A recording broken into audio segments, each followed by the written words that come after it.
nyo ba yung pagkain iba sa nakasanayan? Mukhang ordinaryong roasted chicken lang, di ba?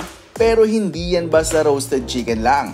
Tara, samahan nyo ako dito sa Festival Mall dahil dito na tinatagpuan ang kainan na nagsaserve ng the original Peking Duck Style Roasted Chicken in the country. Tama ang pagkakadinig ninyo, Peking Duck Style Roasted Chicken. Kaya ganito na lang kasarap sa paningin natin ang itsura ng balat nito. Paano pa kaya pag natikman na natin yan? Natagpuan ko nga pala ang kainang ito sa food court ng Festival Mall at ito ang House of Kings Chicken.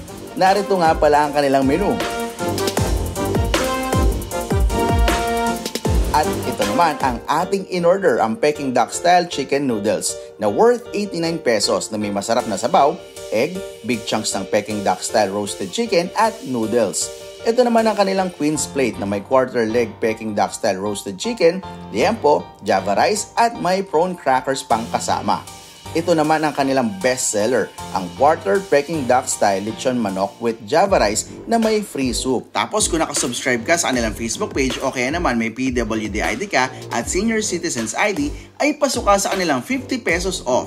O diba? Ang laki ng kanilang discount. Bukod sa mga ito, meron pa sila ditong pungko-pungko. Marami kayong choices tulad ng tumbong, chorizo, sausage, pork sanggipsal, lumpiang Shanghai at chicharong bulaklak.